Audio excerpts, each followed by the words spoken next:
salutations. Back when Russia attacked Ukraine, they were called, or their leader was called a warlord. Basically, they were criticized for using their leverage, in this case military might,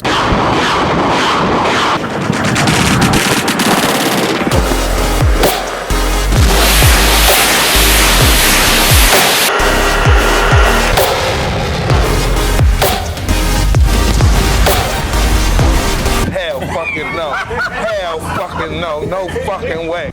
To suppress Ukraine's natural progression or development, in this case, joining NATO.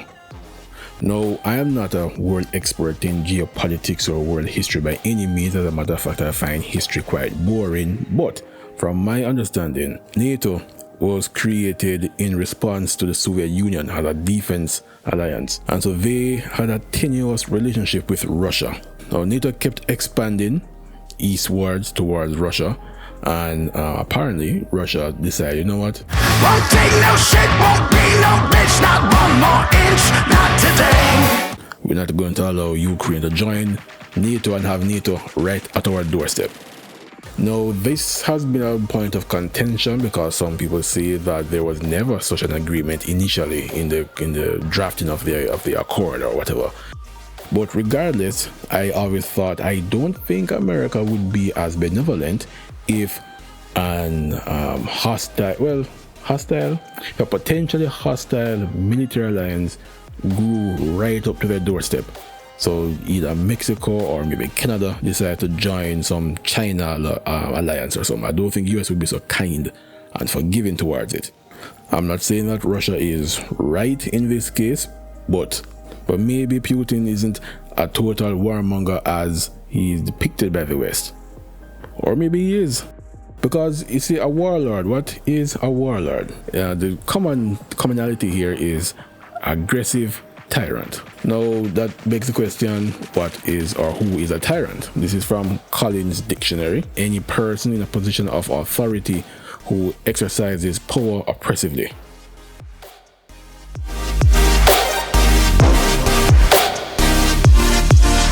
Recently, America put a 100% tariff on EVs, electrical vehicles coming from China. And this is because this is under Biden's regime now, they want to stifle China's natural development, and they want the EV industry in America to be American-led.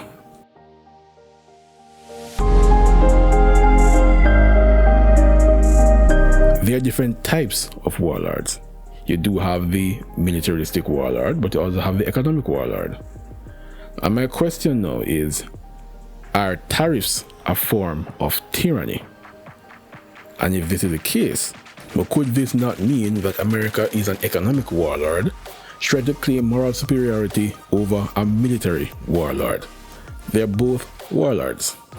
Now, it's true that America will most likely not resort to military might. That's because they have another leverage, their economic might. So just that they have more tools to use than Russia, but they're still using what advantage they have in order to suppress another country's natural development, because they view that country's natural development as being detrimental to their own country.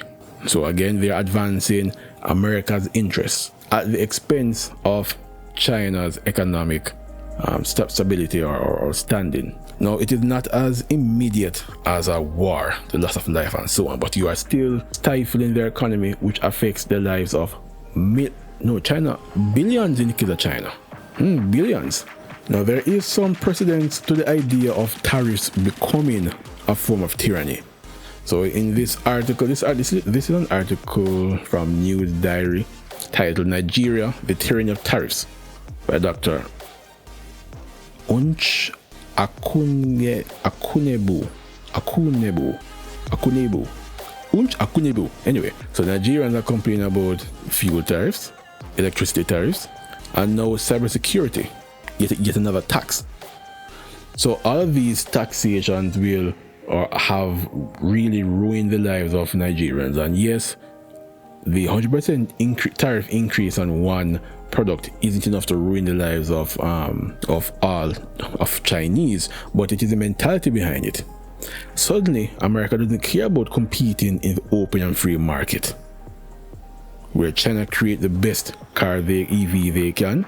America creates the best EV they can, and then you let the better man win. They don't care about that anymore. And this to me indicates an utter lack of confidence in their engineering.